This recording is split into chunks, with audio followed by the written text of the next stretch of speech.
ദൈവം അനുഗ്രഹിക്കട്ടെ. ഇന്ന് ഈ വൈകുന്നേര സമയം നമുക്ക് ഒന്നിച്ച് ഇറ്റലിയിൽ, പ്രത്യേകിച്ച് റോമിന്റെ പട്ടണത്തിലും ഒന്നിച്ചായിരിക്കാൻ തക്കണം കർത്താവ് സഹായിച്ചു തോർത്ത് നന്ദിയോടെ സ്തുതിക്കുന്നു, വാഴ്ത്തുന്നു. ദൈവദാസനോട് ഒരു കാര്യം ചോദിക്കട്ടെ. ഈ കഴിഞ്ഞ കാലങ്ങളിൽ കർത്താവ് നടത്തിയതും അന്നു മുതൽ ഇന്ന് വരെ ഉള്ള കാര്യങ്ങളെക്കുറിച്ച് ഒന്ന് കേൾക്കുവാൻ ആഗ്രഹമുണ്ട്. ദൈവദാസൻ അതിനെപ്പറ്റി ഒന്ന് പറഞ്ഞാൽ കൊള്ളാമായിരുന്നു. ഓക്കെ, ഞാൻ ആക്ച്വലി 2002 രക്ഷയുടെ അനുഭവത്തിലേക്ക് വരുന്നത്. അപ്പം അതിന് മുൻപുള്ള അനുഭവങ്ങൾ ഏറെക്കുറെ സാക്ഷ്യമായിട്ട് നമ്മൾ പലയിടത്തും പറഞ്ഞിട്ടുണ്ട്. അപ്പം ഈ രക്ഷയുടെ അനുഭവത്തിലേക്ക് വന്നതിന് ശേഷം ഇപ്പോൾ ഈ റോം എന്ന് പറയുന്ന, അല്ലെങ്കിൽ നമ്മൾ ബൈബിളിൽ മാത്രം വായിച്ച് കേട്ടിട്ടുള്ള ആ ഒരു പട്ടണത്തിൽ ഇങ്ങനെ നിൽക്കുന്നു എന്ന് തോന്നുമ്പോൾ, അല്ലെങ്കിൽ ആ ഒരു റിയാലിറ്റിയിലേക്ക് വരുമ്പോൾ ഇത് ഒത്തിരി സന്തോഷവും അതേസമയം ഒരു അത്ഭുതമായിട്ട് തന്നെയാണ് ഞാൻ വിശ്വസിക്കുന്നത്. എന്നിരുന്നാലും ഇപ്പോൾ ദൈവമക്കൾ ഇത് കാണുമ്പോൾ ഒരുപക്ഷെ ചിന്തിക്കും, നമ്മളിപ്പോൾ ഈ റോമിലോ അല്ലെങ്കിൽ ഈ ഇറ്റലിയിൽ വന്നു, അല്ലെ മാൾട്ടയിൽ വന്നു, അല്ലെ റോമിൽ വന്നു, അപ്പോൾ ഇതെന്നിപ്പോൾ ഒരു വലിയ സംഭവമായിട്ട് അവതരിപ്പിക്കാൻ അങ്ങനെയല്ല. കാരണം അമേരിക്കയിൽ ദൈവകൃപയിൽ ഞാൻ പോയിട്ടുണ്ട്. അമേരിക്കയിൽ പോയിട്ട് പോലും അതൊരു വലിയ സംഭവമായിട്ട് എനിക്ക് ഇതുവരെ തോന്നിയിട്ടില്ല. അതുകൊണ്ട് തന്നെ ഇത് അങ്ങനെ ഒരു വലിയ ഇവിടെ വന്നു അല്ലെങ്കിൽ ഇവിടെ വന്നതുകൊണ്ട് എന്തെങ്കിലും സംഭവമാണെന്നല്ല. പക്ഷെ മാനുഷികമായ നിലയിൽ നമ്മൾ ചിന്തിക്കുമ്പോൾ കേവലം ഒരു 10ാം ക്ലാസ്സുകാരൻ, ഞാനൊരു 10ാം ക്ലാസ്സുകാരനാണ്, പിന്നെ അല്ലെങ്കിൽ ഏതെങ്കിലും തരത്തിൽ ഇങ്ങനെയുള്ള ഈ രാജ്യങ്ങളിലോ ഒക്കെ ഇവിടെ ഇങ്ങനെ ഒന്ന് വരിക എന്ന് പറയുന്നതൊന്നും സ്വാഭാവികമായ ജീവിതത്തിൽ സംഭവിക്കാൻ സാധ്യതയില്ലാത്ത കാര്യങ്ങളായിരിക്കുമ്പോൾ ഇന്ന് നമ്മളിവിടെ നിൽക്കുന്നത് 100% ദൈവത്തെ അറിഞ്ഞതുകൊണ്ടും കയ്യിൽ വേദപുസ്തകം പിടിക്കാനുള്ള ഭാഗ്യം ലഭിച്ചതുകൊണ്ടും മാത്രമാണ്. അപ്പോൾ ആ നിലയിൽ നമുക്ക് ഏറെ ഒരു സന്തോഷം നമ്മുടെ ഉള്ളിൽ തീർച്ചയായിട്ടും ഉണ്ട്. പിന്നെ നമുക്ക് പറയാൻ പറ്റുന്ന ഒരു കാര്യം, നമ്മുടെ ജീവിതത്തിൽ ദൈവം കഴിഞ്ഞാൽ ഏതൊരു കാര്യത്തിനും ഒരു മുഖാന്തരം ഉണ്ടാവുമല്ലോ. ദൈവം കഴിഞ്ഞാൽ നമുക്കൊരു മുഖാന്തരം എന്തായാലും ഉണ്ടാവും. അപ്പൊ ആ നിലയിൽ ഞാൻ ഏത് രാജ്യത്ത് പോയാലും, അല്ലെങ്കിൽ ഈ വിദേശ യാത്രകളൊക്കെ ഇങ്ങനെ ചെയ്യാനുള്ള സാഹചര്യങ്ങളൊക്കെ ഉണ്ടാവുമ്പോഴെല്ലാം എൻ്റെ മനസ്സിൽ നന്ദിയോടെയും ഏറെ കടപ്പാടോടെയും തെളിഞ്ഞു വരുന്ന കുറേ മുഖങ്ങളുണ്ട്. അപ്പൊ അതിൽ ഒന്നാമതായിട്ട് ഞാൻ എപ്പോഴും ചിന്തിക്കുന്നു, എപ്പോഴും എൻ്റെ ഇങ്ങനെയുള്ള യാത്രകളിലൊക്കെ ഞാൻ ഓർക്കുന്നൊരു കാര്യം പറയാം. 2002 കർത്താവിനെ അറിഞ്ഞു. അതിനുശേഷം ഒരു 4-5 വർഷം പിന്നിട്ടപ്പോൾ ഒരു 2007 കാലഘട്ടത്തോടെയാണ് സുവിശേഷ വേലയിലേക്ക് ഞാൻ കാലെടുത്ത് വെക്കുന്നത്. നിരവധിയായ ദൈവപ്രേരണ എൻ്റെ പ്രാർത്ഥനാ മുറിയിലും എൻ്റെ വ്യക്തിപരമായ ജീവിതത്തിലുമുള്ള ദൈവിക ഒരാലോചനയുടെ ഭാഗമായിട്ട്, പ്രവാചകന്മാരെ തലയെ കൈവച്ച് ദൂത് പറഞ്ഞിട്ട് ഞാൻ സുവിശേഷ വേലയിൽ ഇറങ്ങിയ ആളല്ല. അപ്പോൾ ഒരു ആ ആത്മനിയോഗത്തിൽ സുവിശേഷ വേലയ്ക്ക് ഇറങ്ങുമ്പോൾ ജസ്റ്റ് ട്രാക്ട് കൊടുത്ത് ഇങ്ങനെ നടക്കുക എന്നുള്ളതായിരുന്നു ആദ്യത്തെ സ്റ്റെപ്പ്. അപ്പൊ ഞാൻ ഓർക്കുന്നത് പറഞ്ഞാൽ, ഈ ട്രാക്ട് വായിച്ചിട്ട് ഒരാൾ അതിനകത്തുനിന്ന് സംശയം ചോദിച്ചാൽ മറുപടി പറയാൻ അറിയാത്തത് കൊണ്ട് അവരത് വായിക്കുന്നതിന് മുമ്പ് അവിടുന്ന് രക്ഷപ്പെടുക എന്നുള്ളതായിരുന്നു ആദ്യത്തെ കാലം. പിന്നീട് വേറെ ദിവസം വായിക്കുകയും പഠിക്കുകയും ചെയ്തിട്ട് അങ്ങനെ മുന്നോട്ട് പോയപ്പോൾ പതിയെ സാക്ഷ്യം പറയാനായിട്ടൊക്കെ ആളുകൾ വിളിക്കുകയും, അതിനുശേഷമാണ് പരസ്യോഗത്തിലെ ചില ദേവദാസന്മാർ എൻ്റെ ഹൃദയത്തിൽ വലിയ ഒരു ചലനം ഉണ്ടാക്കിയ ചില വീഡിയോകളൊക്കെ കാണുന്നത്. എക്സ്പെഷ്യലി എടുത്തു പറഞ്ഞാൽ തിരുവട്ടാർ കൃഷ്ണൻകുട്ടി സാറിനെ പോലുള്ളവരുടെ പരസ്യോഗങ്ങൾ എന്നെ ഒത്തിരി ആകർഷിച്ചിട്ടുണ്ട്. അപ്പം ഈ പരസ്യോഗത്തിലൂടെ മുന്നോട്ട് പോകുമ്പോൾ ഞാൻ ഇങ്ങനെയുള്ള യാത്രകളോ അല്ലെങ്കിൽ ഇത്തരം കാര്യങ്ങളൊന്നും എൻ്റെ വിദൂര സ്വപ്നങ്ങളിൽ പോലും ഇല്ലാത്തൊരു കാര്യമാണ്. അപ്പം അങ്ങനെ ഇരിക്കുമ്പോൾ 2015 വരെ ഞാൻ കേരളത്തിലെ സ്ട്രീറ്റുകളിൽ പരസ്യോഗം പ്രസംഗിച്ച് തന്നെ പോവുക, ആരെങ്കിലും സാക്ഷ്യം പറയണമെന്ന് പറഞ്ഞ് വിളിച്ചാൽ മാത്രം ചർച്ചിൽ പോയി ഇങ്ങനെ ടെസ്റ്റിമണി പറയുക എന്നൊരു ലെവലിലൊക്കെ ഇങ്ങനെ പോകുന്നൊരു കാലം. അപ്പം ഞാൻ പറഞ്ഞു വന്ന പോയിന്റ്, 2015 എൻ്റെ ഒരു പരസ്യോഗ ശുശ്രൂഷ യൂട്യൂബിൽ കേട്ടു എന്ന് പറഞ്ഞിട്ടാണ് അമേരിക്കയിൽ നിന്ന് PCNAC എന്ന് പറയുന്ന കോൺഫറൻസിൽ അറ്റൻഡ് ചെയ്യാനായിട്ട് എനിക്കൊരു കോൾ വരുന്നത്. അപ്പോൾ നമുക്ക് പെട്ടെന്നൊരു അത്ഭുതം പോലെയാണല്ലോ നമുക്ക് ഇങ്ങനെ ഒരു വിളിയൊക്കെ വരുന്നു എന്ന് തോന്നുന്നത്. അപ്പം അപ്പൊ ആക്ച്വലി ആ കോള് വരുന്നത് വരെ ഞാൻ പാസ്പോർട്ട് എടുത്തിട്ടില്ല. അപ്പൊ ഇങ്ങനെയുള്ള ചിന്തകൾ നമ്മൾ ഭരിക്കുന്നില്ല, പാസ്പോർട്ട് എടുത്തിട്ടില്ല. അപ്പൊ ഇങ്ങനെ ഒരു കാര്യം വരുന്നു, അമേരിക്കയിൽ നിന്ന് വിളിക്കുന്നു എന്നൊക്കെ പറയുമ്പോൾ നമുക്കൊരു ഇത് ആരെങ്കിലും കളിയാക്കാനോ പറ്റിക്കാനോ വേണ്ടിയിട്ടാണോ എന്നൊക്കെ ഉള്ള ഒരു ചിന്ത മനസ്സിൽ വന്നത്. അപ്പൊ ഞാൻ എന്താ ചെയ്തെന്ന് വെച്ചാല്, എനിക്ക് പരിചയമുള്ള ഒരാളാണ് ഈ ഹാർവസ്റ്റ് ചാനൽ ഉണ്ടല്ലോ, നമ്മുടെ TV ചാനൽ, ഡിവോഷണൽ ചാനൽ. അപ്പൊ ഈ ഹാർവസ്റ്റ് ചാനലിന്റെ ഡയറക്ടർ ആയിരിക്കുന്ന ബിബി എന്ന് പറയുന്ന സഹോദരൻ, ബിബി ജോർജ്, അപ്പൊ അദ്ദേഹം എൻ്റെ ഒരു നല്ല സ്നേഹിതനാണ്. അപ്പം അദ്ദേഹത്തോട് വിളിച്ചിട്ട് ഞാൻ, അദ്ദേഹം ഇങ്ങനെ അമേരിക്കയിലൊക്കെ പോകുന്ന ബന്ധങ്ങളുള്ള ഒരാളായിരുന്നു. അച്ഛാ ഇങ്ങനെ വിളിച്ചു, പിസിനാക്ക് എന്നാണ് അവർ പറഞ്ഞത്.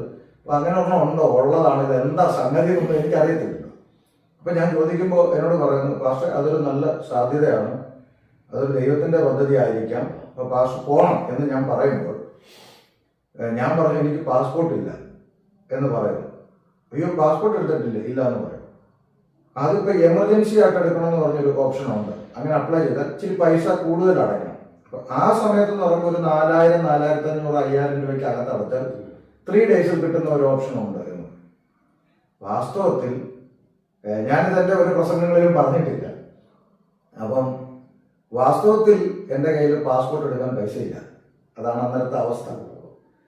അപ്പൊ അങ്ങനെ ഇരിക്കുമ്പം ഞാൻ പറഞ്ഞു, അച്ഛാ എൻ്റെ കയ്യിൽ പൈസ ഇല്ല, അത്രയും രൂപ കൊടുത്ത് എമർജൻസി എടുക്കാൻ എൻ്റെ കയ്യിൽ പൈസ ഇല്ല എന്ന് പറയുകയും ആ നിമിഷം തന്നെ അതൊന്നും പാസ്റ്റർ ചിന്തിക്കണ്ട, പാസ്റ്റർ എമർജൻസി പാസ്പോർട്ടിന് അപ്ലൈ ചെയ്യും, ഞാനിപ്പോൾ തന്നെ പൈസ അയച്ചു തരാം എന്ന് പറഞ്ഞുകൊണ്ട് ആ പാസ്പോർട്ടിന് എനിക്ക് പൈസ തരുന്നത് ബിബി എന്ന് പറയുന്ന ഹാർവസ്റ്റിന്റെ ഡയറക്ടറാണ്.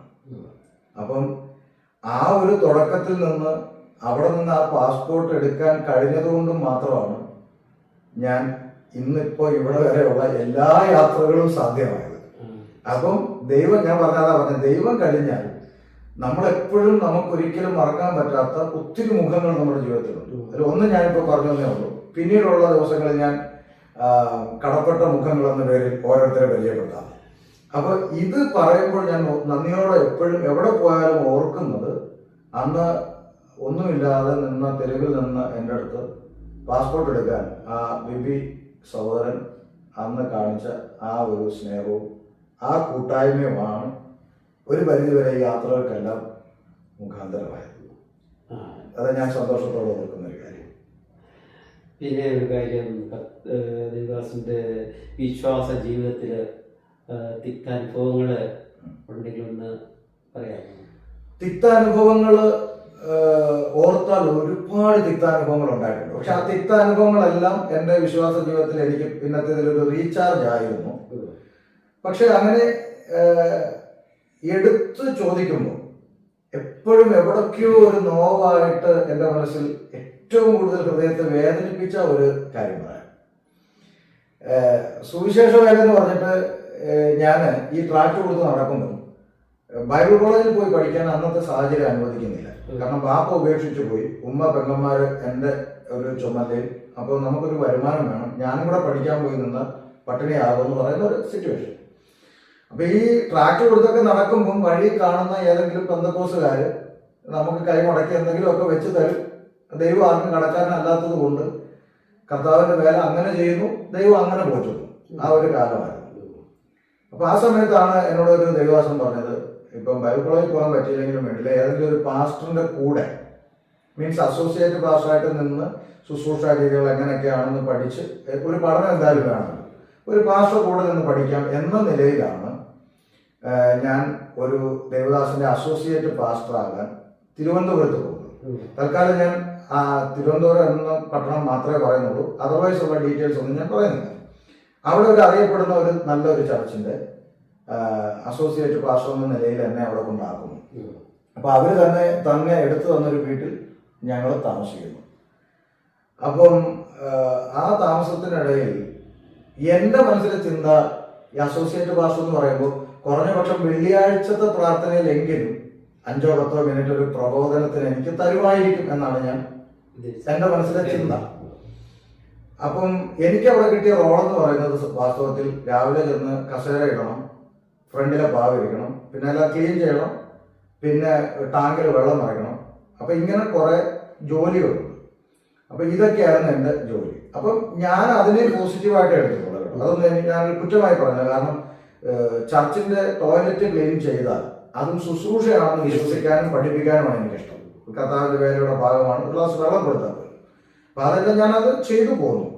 അപ്പൊ ചെയ്തു പോകുന്ന അങ്ങനെ പോകുമ്പോൾ എന്നോട് ചോദിച്ചു, സഹോദരന് വണ്ടി ഓടിക്കാൻ അറിയോ എന്ന് ചോദിച്ചു. Pastor, senior pastor. അപ്പൊ ഞാൻ പറഞ്ഞു എനിക്ക് വണ്ടി ഓടിക്കാൻ അറിയാം, എന്നാൽ ലൈസൻസ് എടുക്കണം എന്ന് പറഞ്ഞു. അങ്ങനെ എന്നെ കൊണ്ട് ലൈസൻസ് എടുപ്പിക്കുന്നത് പോലും പുള്ളിയാണ്. അതൊക്കെ നല്ല കാര്യങ്ങളാണ് ഞാൻ ഓർക്കുന്നത്. അങ്ങനെ കുറച്ചു കാലം മുന്നോട്ട് പോകുമ്പോൾ ഒരു ദിവസം എന്നോട് അദ്ദേഹം പറഞ്ഞു, വണ്ടി എടുത്തുകൊണ്ട് എൻ്റെ കൂടെ വരണം എന്ന് പറഞ്ഞു. അപ്പൊ അവരുടെ ചർച്ചിൽ ഒരു ഫാമിലി തിരുവനന്തപുരത്ത് നിന്ന് ചെന്നൈക്ക് ജോലി കിട്ടി അങ്ങനെ പോവുകയാണ്. അപ്പൊ തിരുവനന്തപുരത്ത് വഴുതക്കാട് ഒരു ഫ്ലാറ്റിലാണ് അവർ താമസിക്കുന്നത്. അവരെ പ്രാർത്ഥിച്ചയക്കാൻ അദ്ദേഹത്തെ കൊണ്ട് ഞാൻ പോകണം. അങ്ങനെ ഞാൻ പോവുകയാണ്. അപ്പൊ ഞങ്ങൾ ആ ഫ്ലാറ്റിൽ ഒരുമിച്ച് ചെല്ലുന്നു. അപ്പൊ അവര് ഫ്ലാറ്റ് തുറന്ന് ആ പ്രേക്ഷിതമാണെന്ന് പറയുന്നു. അപ്പം ഇരിക്കാൻ പറഞ്ഞു. ഇതുപോലെ സോഫയിൽ ഞങ്ങൾ ഇരിക്കുന്നു. അവര് ചായ കൊണ്ട് തന്നു. അപ്പൊ ഞങ്ങൾ ചായയൊക്കെ കുടിച്ച് സന്തോഷത്തോടെ വർത്താനം പറഞ്ഞിട്ട് ഈ ദേവദാസൻ അവരെ പ്രാർത്ഥിച്ച് അനുഗ്രഹിക്കുന്നു.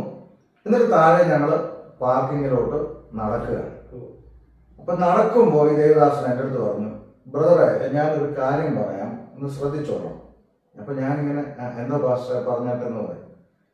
അപ്പൊ എന്നോട് പറഞ്ഞു, അതെ ഞാൻ ഇങ്ങനെ പോകുന്ന വീട്ടിൽ അല്ല ഇങ്ങനെ വിസിറ്റിന് പോകുമ്പോൾ എനിവേ ഞാൻ ഇരിക്കുമ്പം എൻ്റെ ഒപ്പത്തിന് വന്ന് ഇരിക്കരുത് എന്നോട് പറഞ്ഞു. അപ്പൊ അത് ഇപ്പോഴും ഓർക്കുമ്പോൾ എനിക്ക് ഭയങ്കര സങ്കടമാണ്. കാരണം അത് എൻ്റെ ചങ്ക് പൊട്ടിപ്പോകുന്ന പോലെയൊക്കെ. അപ്പൊ എനിക്ക് എൻ്റെ ഹൃദയം വിങ്ങിയിട്ട് എനിക്ക് കരച്ചിൽ വരും. അപ്പൊ ഞാനത് ഇങ്ങനെ സങ്കടം അടക്കി പിടിച്ചിട്ട് ഞാൻ പറയും, ഞാൻ ശ്രദ്ധിച്ചോളാം പാസ്റ്ററെ എന്ന് പറഞ്ഞിട്ട് ഞാൻ വണ്ടി ഓടിക്കുമ്പോൾ സത്യത്തിൽ എൻ്റെ കണ്ണ് നിറഞ്ഞ് എനിക്ക് കരയണം. അപ്പൊ ഞാൻ പെട്ടെന്ന് പാസ്റ്ററെ കൊണ്ട് ഡ്രോപ്പ് ചെയ്തിട്ട് ഞാൻ വീട്ടിലോട്ട് ചെന്നിട്ട് ഞാൻ നേരെ ഓടി ബാത്റൂമിലോട്ടാണ് പോയത്. ബാത്റൂമിൽ പോയിട്ട് ഞാൻ അവിടെ ഒറ്റയ്ക്ക് ഇരുന്ന് പൊട്ടിക്കരഞ്ഞു. അപ്പൊ വേദനിച്ച അനുഭവം എന്ന് പറയുമ്പോൾ എൻ്റെ മനസ്സിലേക്ക് ആദ്യം കയറി വരുന്നത് ഞാൻ അന്ന് കരഞ്ഞ കരച്ചിലാണ്. അപ്പൊ കരയുമ്പം എൻ്റെ ഉള്ളം ഇങ്ങനെ എന്നോട് തന്നെ ചോദിക്കുക, അല്ലെ ഞാൻ ദൈവത്തോട് തന്നെ ചോദിക്കുകയാണ്, കർത്താവേ നിന്റെ മാറോട് ചാരിയിരുന്ന യോഹന്നാനെ കുറിച്ച് ഞാൻ ബൈബിളിൽ വായിക്കുന്നുണ്ട്. യേശുവിന്റെ മാറോട്. അപ്പം അടുത്തുപോലും ഇരിക്കരുതെന്ന് പറയുന്നത് ഇവിടെ കർത്താവിനേക്കാളും വലിയ ഒരാളാണോ ഈ പാസ്റ്റർ എന്ന് പറയുന്നത് എന്നൊരു ചിന്ത അന്ന് നമുക്ക് അറിയില്ലല്ലോ. അപ്പൊ അത് എന്നെ ഭയങ്കര മുറിവേൽപ്പിച്ചു, മനസ്സിൽ ഭയങ്കര വേദനയായി. അപ്പൊ ഞാനന്ന് കരഞ്ഞു തീർത്തു. അപ്പൊ അതാണ് എൻ്റെ ജീവിതത്തിൽ അടുത്തിരിക്കരുത് എന്നൊരാൾ പറഞ്ഞ അനുഭവം. അപ്പൊ ഭയങ്കര മുറിവായ ഒരു വേദന. ഇപ്പോഴും ആര് ചോദിച്ചാലും ആദ്യം ഓർക്കുന്ന ആ സീനാണ്. പക്ഷെ അതോടൊപ്പം ചേർത്ത് ഒരു വാക്കൂടെ പറയണം, അല്ലെങ്കിൽ അത് പറയാം. കാരണം ദൈവത്തിന്റെ നീതി എന്ന് പറയുന്നത്, പിന്നീട് ഞാൻ അവിടുന്ന് പോയി എൻ്റെതായ ശുശ്രൂഷകളിലൂടെ മുന്നോട്ട് പോയി. കാലം മുന്നോട്ട് പോയപ്പോൾ ദൈവത്തിന്റെ നീതി അതേ തിരുവനന്തപുരം പട്ടണത്തിൽ അദ്ദേഹം ഇന്നും സഭാ ശുശ്രൂഷകനായി തുടരുമ്പോൾ തിരുവനന്തപുരത്ത് അനേക സംഘടനകളുടെ ജനറൽ കൺവെൻഷനുകളിൽ പ്രസംഗകനായിട്ട് ദൈവം എന്നെ നിർത്തി. അപ്പം ഒരുപക്ഷെ ഈ വീഡിയോ എങ്ങനെങ്കിലും അദ്ദേഹം കാണാൻ ഇടയായാൽ ഞാൻ ഈ പറഞ്ഞ സംഭവം അദ്ദേഹം ഓർക്കും. അതുകൊണ്ട് ഞാൻ അദ്ദേഹത്തെ വേദനിപ്പിക്കാതിരിക്കാൻ ആ പേര് പറയാത്തത്. പക്ഷെ അത് അങ്ങനെ ആരോടും പറയാൻ പാടില്ല. അസോസിയേറ്റ് പാസ്റ്റർ ആകട്ടെ, വിശ്വാസി ആയിക്കോട്ടെ, വിദ്യാഭ്യാസം കുറഞ്ഞ ആരോ ആയിക്കോട്ടെ, ക്രിസ്തുവിൽ നമ്മൾ സഹോദരങ്ങളാണെന്ന് പറയുന്ന ഒരു കാഴ്ചപ്പാട് നമുക്കില്ലെങ്കിൽ, അപ്പൊ എന്റെ കൂടെ സുവിശേഷ വേല ചെയ്യുന്ന സഹോദരന്മാർ ഈ വീഡിയോ എല്ലാവരും കാണുന്ന നിലയിലാണല്ലോ ഇത് പോകുന്നത്. അവർക്കറിയാം എന്റെ കൂടെ വരുന്നവര് എന്റെ കൂടെ യാത്ര ചെയ്യുമ്പോഴും ഈ ദൈവദാസൻ ഇവരെല്ലാം മാനിക്കപ്പെടണം, അവരെല്ലാവരും ദൈവത്താൽ അനുഗ്രഹിക്കപ്പെടണം എന്ന് ചിന്തിക്കുന്ന ഒരാളാണ്. അപ്പം ആ ഒരു ഇൻസിഡന്റ് ആണ് ഏറ്റവും മുറിവുണ്ടാക്കിയ, ഏറ്റവും വേദന ഉണ്ടാക്കിയ ഒരു അനുഭവം. ഏറ്റവും സന്തോഷം ഉണ്ടാക്കിയ അനുഭവം പറയാം. ഏറ്റവും സന്തോഷം തോന്നിയ ഒരു മൂമെന്റ് എന്ന് പറയുന്നത്, അതും അങ്ങനെ ചോദിക്കുന്നുണ്ട്, ഒത്തിരി നിമിഷങ്ങളുണ്ട്. പക്ഷെ അങ്ങനെ എടുത്തു ചോദിക്കുമ്പോൾ എനിക്ക് മറക്കാൻ പറ്റാത്ത സന്തോഷം തോന്നിയ ഒരു അനുഭവം പറയാം. ഞാൻ ഇവിടുന്ന് US PC നാക്കിന്റെ ഈ കോൺഫറൻസിൽ എന്ന് പറഞ്ഞ് വിളിച്ചത്. അപ്പൊ ഞാൻ ഇവിടുന്ന് കയറി ചെല്ലുന്ന ആ സമയം, അതായത് ഞാൻ പാസ്പോർട്ട് എടുക്കുന്നു, ചെന്നൈയിൽ വിസയ്ക്ക് പോകുമ്പോൾ ഉണ്ടായ കുറച്ച് അനുഭവങ്ങളുണ്ട്, അത് നമുക്ക് പിന്നീട് കൊണ്ടുപോയി. അപ്പൊ ഈ വിസ എല്ലാം കിട്ടുന്നു. അപ്പൊ ഈ ഒരു കാലയളവ് ഒരു 1-2 മാസം ടൈമുണ്ട് എനിക്ക് വിളി വരുന്നിടം തൊട്ട് വിസ കിട്ടുന്നതിനുള്ള ഒരു 2 മാസത്തെ പ്രോസസ്സുണ്ട്. ഇതിനിടയിൽ കുറച്ച് പൊളിറ്റിക്സുകൾ ഈ പിസിനാക്കുകാരും നാട്ടിലെ നമ്മുടെ പാസ്റ്റേഴ്സുമായിട്ട് നമ്മൾ ദാറ്റ് മീൻസ് ഷമീർ കൊല്ലത്തെ അവിടെ വിളിക്കേണ്ട ആവശ്യം ഉണ്ടായിരുന്നു. അയാൾ തെരുവിൽ നിൽക്കുന്ന ഒരാളല്ലേ എന്നുള്ള ഇവിടുന്ന് കുറച്ച് കളികളൊക്കെ നടന്നു. ഓക്കെ, അത് നമ്മൾ ഇപ്പോൾ ടോപ്പിക് ആക്കുന്നില്ല. പക്ഷെ ഇത് ഞാൻ അറിയുന്നില്ല. ഞാൻ അറിയാതെ ഇവരുടെ ഇൻവിറ്റേഷൻ വിശ്വസിച്ച് വിസ എടുത്ത് ഞാൻ അവിടുത്തെ ഒരു സെഷനിൽ പ്രസംഗിക്കുന്ന ഒരു പ്രസംഗകൻ എന്ന നിലയിൽ ഞാൻ ഇവിടെ നിന്ന് കയറി ചെല്ലുന്നു. അപ്പൊ ഈ യോഗം നടക്കുന്ന ആ സ്റ്റാർ ഹോട്ടലുകളിലാണല്ലോ യോഗം നടക്കുന്നത്. ഈ ഹോട്ടലിൽ ചെന്നിട്ട് ഞാൻ ഇതുപോലെ ലോഞ്ചില് സോഫയിൽ ചെന്ന് ഞാൻ ഇരിക്കുകയാണ്. എന്നെ ആരും മൈൻഡ് ചെയ്യുന്നില്ല. അപ്പൊ സംഘാടകരെ അടുത്ത് ആര് ചെന്ന് പറഞ്ഞു ഷമീർ കൊല്ലം വന്നിട്ടുണ്ടെന്ന് പറഞ്ഞു. ആ ഓക്കെ എന്ന് പറഞ്ഞു. ഇവരും എന്നെ മൈൻഡ് ചെയ്യുന്നില്ല. അപ്പം എനിക്കവിടെ താമസിക്കേണ്ടത് എവിടെയാണെന്നോ റൂം എങ്ങനെ ക്രമീകരിച്ചിരിക്കുന്നെന്നോ ഭക്ഷണം കഴിക്കേണ്ടത് എങ്ങനെയാണെന്നൊന്നും എനിക്ക് അറിഞ്ഞൂടാ. അവിടുത്തെ പൈസയും കയ്യിലില്ല. അവിടുത്തെ ഹോട്ടലിൽ പോകാനും അറിയത്തില്ല. അപ്പൊ ഞാൻ ആ ലോഞ്ചിൽ ഇങ്ങനെ ഇരിക്കുകയാണ്. അപ്പൊ ഈ കൺവെൻഷന് കോൺഫറൻസിൽ വന്നു തുടങ്ങിയ ആളുകളെല്ലാം എന്നെ യൂട്യൂബിലല്ലേ കണ്ടിട്ടുള്ളൂ. അപ്പൊ വന്നിട്ട് ഷമീർ കൊല്ലം അല്ലേ ആ പാസ്റ്റർ പ്രസംഗിക്കുന്നുണ്ടെന്ന് അറിഞ്ഞിട്ടാണ് ഞങ്ങൾ വന്നത്. ആ പാസ്റ്റർ എപ്പോഴാ? അപ്പൊ ഞാൻ പറഞ്ഞു എനിക്കറിയത്തില്ല, എനിക്കിവിടെ പ്രസംഗം ഉണ്ടോ ഇല്ലോ ഒന്നും എനിക്ക് അറിഞ്ഞുകൂടാ എന്നൊക്കെ പറഞ്ഞിട്ട് ഞാൻ ഇങ്ങനെ ഇരിക്കുകയാണ്. അപ്പം ഞാൻ അങ്ങനെ ഇരുന്നപ്പം എനിക്കും ഉള്ളിലൊരു പേടി തോന്നി. നമ്മൾ അറിയാത്തൊരു രാജ്യത്ത് വന്ന് ഇങ്ങനെ ഇരിക്കുന്നു, ഹോട്ടലിന്റെ ലോഞ്ചിൽ ഇരിക്കുന്നു, ആരും നമ്മളെ മൈൻഡ് ചെയ്യുന്നില്ല. അപ്പം എനിക്ക് ഓൾറെഡി സോഷ്യൽ മീഡിയയിൽ ഞാൻ ഇങ്ങനെ വിമർശിക്കുന്നു എന്നൊക്കെ പറഞ്ഞിട്ട് കുറച്ച് എതിർപ്പുകളും ഒക്കെ നിലവിൽ അന്നും ഇന്നും ഉണ്ടല്ലോ, അറിയാമല്ലോ. അപ്പം ഞാൻ ഈ പെട്ടിയും പിടിച്ച് ദുബായ് വിട്ടുകൊണ്ട് ഞാൻ അവിടെ ഇരിക്കുന്നത് ആ സമയത്തിനുള്ളിൽ തന്നെ ഫോട്ടോ എടുത്ത് ഫേസ്ബുക്കിൽ വിട്ട് കഴിഞ്ഞു നമ്മുടെ എതിരാളികൾ. ആരും മൈൻഡ് ചെയ്യാതെ കാക്ക എന്ന് പരിഹസിച്ച് തന്നെ വിളിച്ചു. കാക്ക ഒറ്റപ്പെട്ടിരിക്കുന്നു എന്നൊക്കെ പറഞ്ഞുകൊണ്ട് അവിടെ കളിയാക്കലും തുടങ്ങി ഒരു വശം. ആ സമയത്ത് ഒരു സഹോദരൻ വന്ന് പരിചയപ്പെടുകയാണ്. ആ സഹോദരൻ വന്നിട്ട് പറഞ്ഞു, പാസ്റ്റർ എന്താ ഇവിടെ ഇരിക്കുന്നത്, പാസ്റ്റർ വന്നിട്ടെന്ന്. അപ്പൊ ഞാൻ ഈ കാര്യങ്ങളെല്ലാം പറയുക. അതെന്ത് പരിപാടിയാ എന്ന് ചോദിച്ചിട്ട് പുള്ളിക്കാരനോട് പാസ്റ്ററിനോട് വന്നേന്ന് പറഞ്ഞു. എന്നെ കൊണ്ടുപോയി ആദ്യം ഭക്ഷണം മേടിച്ചു തരുന്നു. ഭക്ഷണം മേടിച്ചു തന്നിട്ട് വന്നാട്ടെന്ന് പറഞ്ഞ് ബാഗ് ഇതെല്ലാം എടുത്തു വെക്കുന്നു. നേരെ കാറിൽ കയറ്റിയിട്ട് എന്നെ അപ്പുറത്ത് നല്ലൊരു ഹോട്ടലിൽ കൊണ്ടുപോയിട്ട് എനിക്ക് റൂം എടുത്ത് തരുന്നു. അവിടെ താമസിക്കുന്നു. എന്തെങ്കിലും ഭക്ഷണം വേണമെങ്കിൽ ഇവിടെ പറഞ്ഞ് മേടിച്ച് കഴിച്ചോണം. പുള്ളി പൈസ കൊടുക്കും. മൊബൈൽ നമ്പർ തന്നു. എന്തെങ്കിലും കാര്യമാണെങ്കിൽ എന്നെ വിളിച്ചാൽ മതി എന്ന് പറഞ്ഞ് സാം എന്ന് പറഞ്ഞ സഹോദരൻ വേണ്ടുന്ന കാര്യങ്ങളെല്ലാം ക്രമീകരിച്ച് തന്നു. അപ്പോൾ അത് എന്നെ സംബന്ധിച്ച് ഞാൻ ആ നമ്പർ സേവ് ചെയ്തിരിക്കുന്നതിൻ്റെ കൂടെ ഏലിയാവിൻ്റെ കാക്ക എന്നുകൂടി ചേർത്താണ് ഫോണിൽ സേവ് ചെയ്തിരിക്കുന്നത്. ആദ്യ സമയങ്ങളിൽ എനിക്ക് അദ്ദേഹത്തെ കണക്ട് ചെയ്യാൻ പിന്നീട് പറ്റിയതുമില്ല. കാരണം എൻ്റെ ഫോൺ മാറിയപ്പോഴത്തേക്ക് എനിക്ക് നമ്പറുകളെല്ലാം പോയി. പിന്നീട് ഞാൻ ഈ അടുത്ത കാലത്ത് എനിക്ക് അദ്ദേഹത്തിന് ഇന്ന ആളാണെന്ന് തിരിച്ചറിയാനും വീണ്ടും കണക്ട് ചെയ്യാനും പറ്റി. അപ്പൊ അത് എനിക്ക് ഏറ്റവും സന്തോഷം. ആ പോയിന്റ് അന്ന് അവിടെ അറിയാത്ത രാജ്യത്ത് ഞാൻ ഇരുന്നപ്പോൾ ദൈവം അയച്ച കാക്കയെ പോലെ തന്നെ ആ മനുഷ്യൻ ജീവിതത്തിലേക്ക് ആ നിമിഷം വന്ന് ആ നിമിഷം അദ്ദേഹം ചെയ്തു തന്ന ആ ഒരു നേരത്തെ ആഹാരം ആയിക്കോട്ടെ, കിടക്കാനുള്ള ഇടം ആയിക്കോട്ടെ, ആ സമയത്ത് എനിക്ക് അവിടെ അദ്ദേഹം വന്നത് ഒരു ദൈവദൂതനെ പോലെയാണ്. അതാണ് എനിക്ക് എപ്പോഴും ഒത്തിരി സന്തോഷം തോന്നിയ മൂമെന്റിൽ ഏറ്റവും പ്രധാനമായിട്ട് ഞാൻ കാണുന്ന ഒരു മൂമെന്റ് അതാണ്. ഞാൻ എൻ്റെ പേഴ്സണലായിട്ട്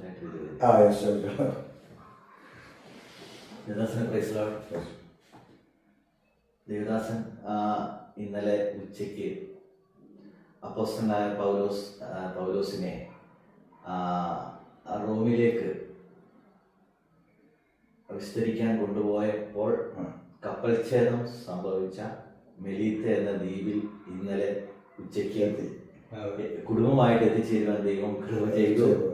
അപ്പം അവിടെ നിന്ന് വീണ്ടും റോമിലേക്ക് കടന്നു വരുവാനായിട്ട് കർത്താദാസന് ഇടയായി. അപ്പം ഇങ്ങനെ ഈ വിശുദ്ധന്മാരുടെ കാൽപ്പാടുകൾ പതിഞ്ഞ ആ രാജ്യങ്ങളിൽ ദൈവത്തിന്റെ ദാസൻ ശുശ്രൂഷയുമായിട്ട് കടന്നു വരുമ്പോൾ ദേവദാസന്റെ ഉള്ളിലെ ആ കാഴ്ചപ്പാടുകളും ആ നിയോഗങ്ങളും എന്താണെന്ന് വിവരിച്ചിരുന്നു. അത് ഞാൻ പറഞ്ഞല്ലോ, ഞാൻ ഓവർ എക്സൈറ്റഡ് ആണ്. എന്ന് വെച്ചാല് അതിന്റെ ഒരു കാരണം എന്ന് പറഞ്ഞു കഴിഞ്ഞാല്, ഒന്ന്, യേശു കർത്താവ് കഴിഞ്ഞാൽ നമുക്ക് വേദപുസ്തകത്തിൽ ഏറ്റവും കൂടുതൽ നമുക്ക് രോമാഞ്ചം തോന്നുന്ന ഒരു കഥാപാത്രം എന്ന് പറയുന്നത് അപ്പോസ്തലനായ പൗലോസ്ലീഹയാണ്. ഒരു പരിധിവരെ അദ്ദേഹത്തിന്റെ ലേഖനങ്ങളാണ് എൻ്റെ വിശ്വാസ ജീവിതത്തിൽ പ്രതികൂലങ്ങളും പ്രതിസന്ധികളും ഒത്തിരി കടന്നു വന്നത്. എന്ന് വെച്ചാൽ ഇനി പിടിച്ചു നിൽക്കാൻ പറ്റത്തില്ലെന്ന് തോന്നിയ പ്രതിസന്ധികൾ ജീവിതത്തിൽ വന്ന സമയത്തും എന്നെ ഈ വിശ്വാസത്തിൽ ഇപ്പോഴും ഉറപ്പിച്ചു നിർത്തുന്നത് ഈ ലേഖനങ്ങളുടെ പഠനമാണ്. അദ്ദേഹത്തിന്റെ കത്തുകൾ, ലേഖനങ്ങളാണ് ഭയങ്കരമായിട്ട് ബലപ്പെടുത്തിയിട്ടുള്ളത്. ഞാൻ ഏറെക്കുറെ പ്രസംഗിക്കുന്നത് ലേഖനങ്ങളിൽ നിന്നാണ്. കാരണം കേൾക്കുന്ന ഒരാൾക്ക് വിശ്വാസ ജീവിതത്തിൽ നിലനിൽക്കാൻ അത്രയും ബലം തരുന്ന ഒന്നാണ് ലേഖനങ്ങളുടെ പഠനം. അപ്പൊ അങ്ങനെയുള്ളൊരു മനുഷ്യൻ പൗലോസ് എന്ന് പറയുമ്പോൾ നമുക്ക് അങ്ങനെ പൗലോസ് എന്ന് നമ്മൾ പേരെടുത്ത് പറയുന്നെങ്കിലും നമുക്ക് ആ പേര് പോലും ഉച്ചരിക്കാൻ കഴിയാത്ത അത്ര ദൈവകരങ്ങളിൽ ഉപയോഗിക്കപ്പെട്ട ഒരു മെഴുകുതിരി പോലെ കർത്താവിന് വേണ്ടി എരിഞ്ഞടങ്ങിയ ധീര പോരാളി എന്ന് പറയാൻ പറ്റുന്ന ഒരു മനുഷ്യൻ. അപ്പൊ അദ്ദേഹം ഈ അപ്പസ്തോല പ്രവൃത്തിയിൽ ഈ എഴുതി വെച്ചിരിക്കുന്ന ഞങ്ങൾ മെലിത്ത ദ്വീപിലേക്ക് കയറി, അപ്പൊ അവിടുത്തെ ആളുകൾ സ്നേഹം കാണിച്ചു, അപ്പൊ അവിടെ അണലി കരിക്ക് പറ്റി, അപ്പം മരിക്കുമെന്ന് ഓർത്തിട്ട് ദൈവം വിടുവിച്ചു എന്നൊക്കെ പറയുന്ന ആ സംഭവം മെലിത്ത ദ്വീപ് എന്നൊക്കെ നമ്മൾ വായിക്കുമ്പോൾ വാസ്തവത്തിൽ അങ്ങനെ ഒരു സ്ഥലം ഭൂമിയിൽ എവിടെ ആണെന്നോ അല്ലെങ്കിൽ അവിടെ എപ്പോഴെങ്കിലും നമ്മളൊന്ന് പോകുമെന്നൊന്നും എൻ്റെ വിദൂര സ്വപ്നങ്ങളിൽ പോലും ഇല്ല. അങ്ങനെ അത് സാധ്യമല്ലല്ലോ എന്നുള്ളത്. പക്ഷെ ഒറ്റവാക്കിൽ പറഞ്ഞാൽ ദൈവത്തിന് സകലവും സാധ്യമാണ് എന്നതുകൊണ്ട് മാത്രം നമുക്കിവിടെ എത്തി എന്നുള്ള ആ മൂമെന്റ്, അതും വൈഫുമായിട്ട് ഒരുമിച്ച് വരാൻ കഴിഞ്ഞു എന്നുള്ളതും, അപ്പൊ അതൊക്കെ അതിന് പറയാൻ വാക്കുകൾ കൊണ്ട് പറയാൻ പറ്റാത്ത സന്തോഷം ആ നിലയിലുണ്ട്. ഇപ്പൊ പറഞ്ഞ പോലെ ഞാൻ പറഞ്ഞത്, ഇതിപ്പം അമേരിക്കയിൽ പോയി അല്ലെ റോമിൽ വന്നു അല്ലെ വെലുത്ത പോയി, ഇതൊന്നും സ്വർഗത്തിലെത്തിയത് തുല്യം ആവുന്നില്ല, നമുക്കറിയാം. പക്ഷെ മാനുഷികമായ നിലയിൽ, അതുകൊണ്ടാണ് ഞാൻ പറഞ്ഞത്, നമുക്കൊരിക്കലും എക്സ്പെക്ട് ചെയ്യാത്ത, നമ്മുടെ വിദൂര സ്വപ്നങ്ങളിൽ പോലും ഇല്ലാത്ത കാര്യങ്ങളാണ് നമ്മുടെ ലൈഫിൽ ഇപ്പോൾ ദൈവത്താൽ സംഭവിച്ചുകൊണ്ടിരിക്കുന്നത് എന്നുള്ളത് എനിക്ക് സന്തോഷമുണ്ട്. അപ്പോൾ തന്നെ ഞാനൊരു മറുചോദ്യം ചോദിക്കുന്നത്, ഈ മെലിത്ത ദ്വീപിൽ പൗലോസിനെ ഈ അണലി കടിച്ചു എന്ന് പറയുന്ന സംഭവം നമ്മൾ ബൈബിളിൽ വായിക്കുന്നുണ്ടല്ലോ. അപ്പൊ അതിനുശേഷം ഈ മെലിത്ത ദ്വീപിൽ പാമ്പുകളുടേതായ ഒരു കാര്യത്തിൽ വലിയൊരു മാറ്റം സംഭവിച്ചിട്ടുണ്ടെന്ന് ഞാനിങ്ങനെ കേട്ടിട്ടുണ്ട്. എന്ന് വെച്ചാൽ പാമ്പ് കുറവാണെന്നും അഥവാ കടിച്ചാൽ തന്നെ മരണകരമായ നിലയിലേക്ക് പോകത്തില്ല ഈ ഒരു ഇൻസിഡന്റിന് ശേഷം എന്നും കേട്ടിട്ടുണ്ട്. അതിൽ വാസ്തവമുണ്ടോ? വാസ്തവമുണ്ട്. അങ്ങനെയാണോ? എന്താണ് അവിടുത്തെ പാമ്പുണ്ടോ? പാമ്പ് വളരെ കുറവാണ് ഒരു നിഗമനം. അഥവാ ഒരാളെ പാമ്പ് ബൈറ്റ് ചെയ്താലും അത് മരണകരമായ വളരെ കുറവാണ്. അങ്ങനെ ഒരു അധികം കേസുകളില്ല. ഫാർമേഴ്സ് കണ്ടവരുണ്ട് ചെറിയ പാമ്പുകൾ, അല്ലാതെ വലിയ ഡേഞ്ചറസ് ആയിട്ടുള്ള ഒന്നുമില്ല. ഇല്ല. പക്ഷെ സാധാരണ നമ്മൾ അണലി എന്ന് പറയുമ്പോൾ നമ്മുടെ നാട്ടിൽ അത് കഴിച്ചാൽ പിന്നെ ഭയങ്കര പ്രശ്നമാണ് എന്നുള്ളതാണല്ലോ. അപ്പം ഒരുപക്ഷെ അതും ഒരു ഭയങ്കര ഒരു അത്ഭുതകരമായിട്ട് എനിക്ക് തോന്നുന്നു കേട്ടപ്പോൾ. അപ്പം അതുകൊണ്ട് മൊത്തത്തിൽ എക്സൈറ്റഡ് ആണോ എല്ലാം മാറ്റാൻ വന്നപ്പം സഭയിലെ സഹോദരന്മാരുമായിട്ടൊക്കെ സംസാരിച്ചപ്പം അതുണ്ടായ ഒരു അനുഭവത്തെ പറ്റി ഒന്ന് പറയാം. ഇപ്പൊ മാൾട്ടയിലെ ചർച്ചിൽ ഞാനിപ്പോ ഈ വീക്കെൻഡിൽ പ്രസംഗിക്കാൻ പോകുന്നല്ലോ. അപ്പം അതിനിടയിൽ ഇപ്പൊ നിങ്ങളെപ്പോലെ കുറച്ച് സഹോദരന്മാരുമായിട്ടാണല്ലോ ഇപ്പം സംസാരിക്കാനായിട്ട് പറ്റിയിട്ടുള്ളത്.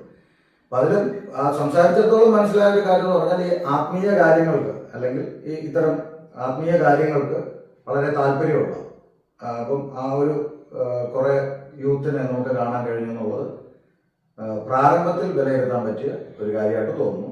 പിന്നെ ഇനി നമ്മൾ ശുശ്രൂഷ കഴിഞ്ഞ് വിശ്വാസികളെയൊക്കെ പരിചയപ്പെട്ട് അത് കഴിയുമ്പോഴാണല്ലോ കൂടുതലായിട്ട് പറയാൻ സാധിക്കുക. അപ്പം ഞാനിപ്പോൾ റോമിൽ ഇരിക്കുന്നത് കൊണ്ട് ഞാൻ ഒരു ചോദ്യം പാസ്റ്ററോട് ചോദിക്കും. ഇപ്പൊ പാസ്റ്റർ രാജൻ എന്നാണ് പേര്. ഇവിടെ ഒരു സഭയുടെ ചുമതല കൂടി ഉണ്ടെന്ന് ഞാൻ മനസ്സിലാക്കുന്നു. അതിനൊരു പേര് എങ്ങനെ? IPC church, international church Rome. അപ്പൊ ബെഥൽ ഇന്റർനാഷണൽ ചർച്ച് റോം എന്ന നിലയിൽ ഒരു സഭ ശുശ്രൂഷകനാണ് ഇപ്പം അങ്ങ്. അപ്പം ഇവിടെ അങ്ങനെ ചർച്ച ആയിരിക്കുന്ന സ്ഥലം ഒന്ന് മെൻഷൻ ചെയ്യാമോ? നമ്മുടെ ചർച്ച ആയിരിക്കുന്ന സ്ഥലം റോമ സിറ്റിയിൽ. നമ്മൾ ചർച്ച ഇരിക്കുന്ന ലോക്കൽ ചർച്ചിന്റെ സ്ഥലത്തിന്റെ പേര് തോർപ്പിങ്ങത്തറ എന്നാണ്. തോർപ്പിങ്ങത്തറ. അല്ല, ഇവിടെ ഉള്ള ആരെങ്കിലും ചിലപ്പോ എന്റെ യൂട്യൂബിലെ ഫോളോവേഴ്സ് വല്ലതും റോമിലുണ്ടെങ്കിൽ, അല്ലെങ്കിൽ ഇനി ദൈവം അയച്ചിട്ട് നിങ്ങൾ വരുന്നെങ്കിൽ, ഇപ്പൊ ഞാൻ പറഞ്ഞല്ലോ ഞാനിവിടെ വരുമെന്നൊന്നും നമ്മുടെ വിദൂര സ്വപ്നങ്ങളിൽ പോലും ഇല്ല. അങ്ങനെയാണെങ്കിൽ നിങ്ങളിൽ പലരും ഇവിടെ നാളെ എത്താം ദൈവത്തിന്റെ കരങ്ങളാൽ. അപ്പൊ അങ്ങനെ എത്തുകയാണെങ്കിൽ ആരാധനയ്ക്കായി നിങ്ങൾക്കൊരിടം റോമിൽ തന്നെ ഉണ്ട്. പാസ്റ്റർ രാജൻ അദ്ദേഹം ശുശ്രൂഷിക്കുന്ന, അദ്ദേഹം കുടുംബമായി പാർക്കുന്ന ഈ സ്ഥലത്ത് അദ്ദേഹം ശുശ്രൂഷിക്കുന്ന സഭയിലേക്ക് നിങ്ങൾക്ക് കടന്നു വരാനായിട്ട് സാധിക്കും. ഇപ്പൊ ഞാൻ ചോദിക്കാൻ വന്നതല്ല. അപ്പൊ ഞാൻ ചോദിക്കുന്നത്, രാജൻ എന്ന് പറയുമ്പോൾ ഞാൻ മനസ്സിലാക്കുന്നു പാസ്റ്റർ ഒരു ഹൈന്ദവ പശ്ചാത്തലത്തിൽ ജീവിച്ച ആളാകാൻ സാധ്യതയുണ്ട്. അതെ. അവിടെ നിന്നാണ് വിശ്വാസത്തിലേക്ക് വരുന്നത്. ഓക്കെ. അപ്പൊ അങ്ങനെ വിശ്വാസത്തിൽ വന്നിട്ട് ഈ റോമ സഭയിലെ പാസ്റ്ററായിരിക്കുക എന്ന് പറയുന്ന ഒരു കാര്യം എപ്പോഴെങ്കിലും എന്നോട് ചോദിച്ച പോലെ എപ്പോഴെങ്കിലും വിദൂര സ്വപ്നങ്ങളിലെങ്കിലും ഉണ്ടായിട്ടുണ്ടോ? ആ ഒരു പർട്ടിക്കുലർ ആയിട്ട് ഇവിടെ വന്ന് ഇങ്ങനെ ഒരു പാസ്റ്ററായിരിക്കാനുള്ള ആ ഒരു കാര്യം മാത്രം ഒന്ന് പറയാം. അതിനെ പറ്റി പറയുമ്പോൾ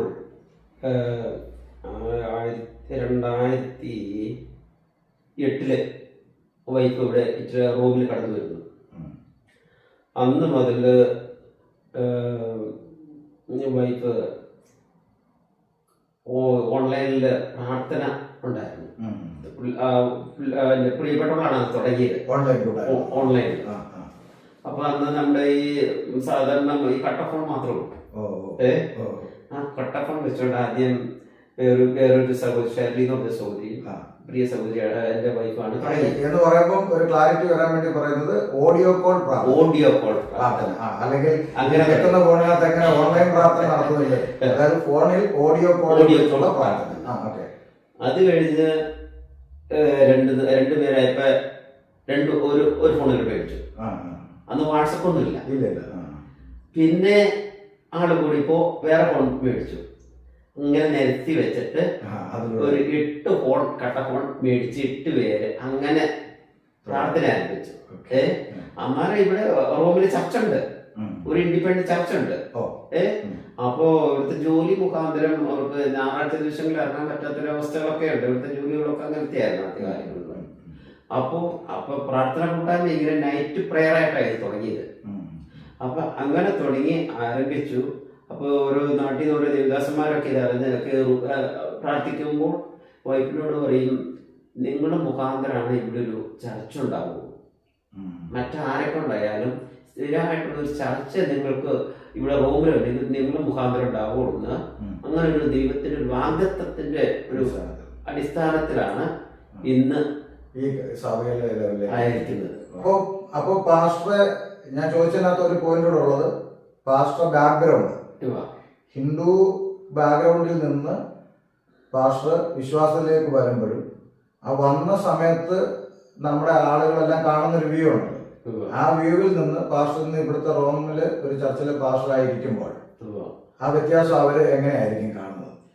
അത് എങ്ങനെ കാണുന്നത് വെച്ചാ, നമ്മളിപ്പോ ഒരു പാസ്റ്റർ എന്ന നിലയിലൂടെ ഇരിക്കുമ്പോൾ നമ്മുടെ പഴയ കാലം ഉണ്ടല്ലോ, ആ പഴയ കാലത്തെ എന്റെ ഒരു രാജൻ ദേവദാസൻ പ്രേക്ഷകർക്ക് പരിചയപ്പെടുത്തുകയും ചെയ്തത്. ആ രാജന് ഏത് രീതിയിലാണ് കാണുന്നത്, അവര് നോക്കുന്ന കാഴ്ചപ്പാട് ഏതാണോ അതനുസരിച്ചിരിക്കും. മുമ്പ് എന്തായിരുന്നു മുന്നമേ ഞാനൊരു ടാക്സി ഡ്രൈവർ ആയിരുന്നു. ടാക്സി ഇങ്ങനെ ഒരു ഇൻസിഡന്റ് വന്ന് മരണത്തോട് മുഖാമുഖം മല്ലടിച്ച് ഡ്രൈവറായിരിക്കുന്ന സമയത്ത് മേജർ ആക്സിഡന്റ് ഉണ്ടായി. അങ്ങനെ വലിയൊരു ക്രിട്ടിക്കൽ സ്റ്റേജിൽ കൂടി കർത്താവ് എന്നെ കടത്തിവിട്ട് ഇപ്പഴാണ് ഞാൻ വിചാരിക്കുന്നത്. അന്ന് അറിയില്ലല്ലോ, നമ്മളിതൊന്നും അറിയില്ല. ഞാൻ ഹോമ വിഗ്രഹങ്ങളെ ആരാധിച്ചിരുന്നത് എനിക്ക് കണ്ടുണ്ടെങ്കിലും കാണില്ല, വചനം പോലെ കണ്ടുണ്ടെങ്കിലും കാണില്ല, ചെവിയോട് കേൾക്കുന്ന മൂക്കൊണ്ട് ശ്വസിക്കുന്നില്ലാത്ത ആ ഹോമ വിഗ്രഹങ്ങളുടെ മുമ്പിൽ കുമ്പിട്ടുണ്ടിരുന്ന എന്നെ അന്ന് ഈ ജീവനുള്ള ദൈവം ഉണ്ടെന്ന് എനിക്കറിയില്ലായിരുന്നു. അങ്ങനെ ഞാൻ മരണത്തോട് മല്ലടിച്ച് നിൽക്കുമ്പോഴാണ് എൻ്റെ ഒരു കൂട്ടുകാരൻ പാസ്റ്ററായിരിക്കുന്ന ജോബി ജോർജ് സുവിശേഷമായിട്ട് എൻ്റെ അടുത്ത് വരുന്നത്. അങ്ങനെ ആ കിടക്കിൽ വെച്ച് ആ ആയുസിൽ വെച്ച മരണക്കിടക്കിൽ ജീവിച്ചവൻ പോലെ കിടക്കുന്ന അവസ്ഥയിൽ ഞാൻ ജീവനുള്ള ദൈവത്തെ ഈ ദേവദാസ് ജോബി മുഖാന്തരം ഞാൻ ഒരു പക്ഷേ മേ ബി ഇങ്ങനെ ഒരു അനുഭവം ദൈവത്തെ അറിയാൻ ഇടയായില്ലായിരുന്നെങ്കിൽ രാജൻ അവിടെ ഡ്രൈവറായി അത്യാവശ്യം കള്ളൊക്കെ കുടിച്ചിങ്ങനെ അതെ എല്ലാ അലമ്പുമായിട്ട് ഒരു ടാക്സി ഡ്രൈവർ സാഹചര്യമുണ്ട് ആ ഫീൽഡിൽ, ആ സാധ്യതകളെല്ലാം ഉപയോഗിച്ച് നടന്നതന്നെ. പക്ഷെ ദൈവം മുന്നമേ എന്നെ കണ്ടതുകൊണ്ട് വചനം പറയുന്ന ലോകസ്ഥാപനത്തിന് മുമ്പേ നമ്മളെ ദൈവം കണ്ടു. അത് കർത്താവ് ഒരു വ്യക്തിയെ കണ്ടിട്ടുണ്ടെങ്കിൽ, കർത്താവ് ഒരു വ്യക്തിയെ പറ്റി കർത്താവ് ഒരു നിശ്ചയം ഉണ്ടെങ്കിൽ അത് നടന്നിരിക്കും. ഒരു ശത്രുവിനെ തകർക്കാൻ പറ്റില്ല. ശത്രു ഏതെല്ലാം രീതിയിൽ നിന്ദിച്ച് പരിഹസിച്ച് പരിചയ കോലമാക്കിയാലും ദൈവത്തിന്റെ ഹിതമാണെന്ന് അറിഞ്ഞു. ദൈവത്തിന്റെ ഹിതമാണ്. ദൈവം ഉദ്ദേശിച്ച സ്ഥാനത്തിനെ എത്തിക്കുകയും ചെയ്യും. അത് ദൈവത്തിന്റെ ഒരു വാഗ്ദത്തമാണ് ദേവദാസൻ. നമ്മളെ പ്രാരംഭ ചർച്ച നമുക്ക് ഇവിടെ ഇങ്ങനെ നടത്താം.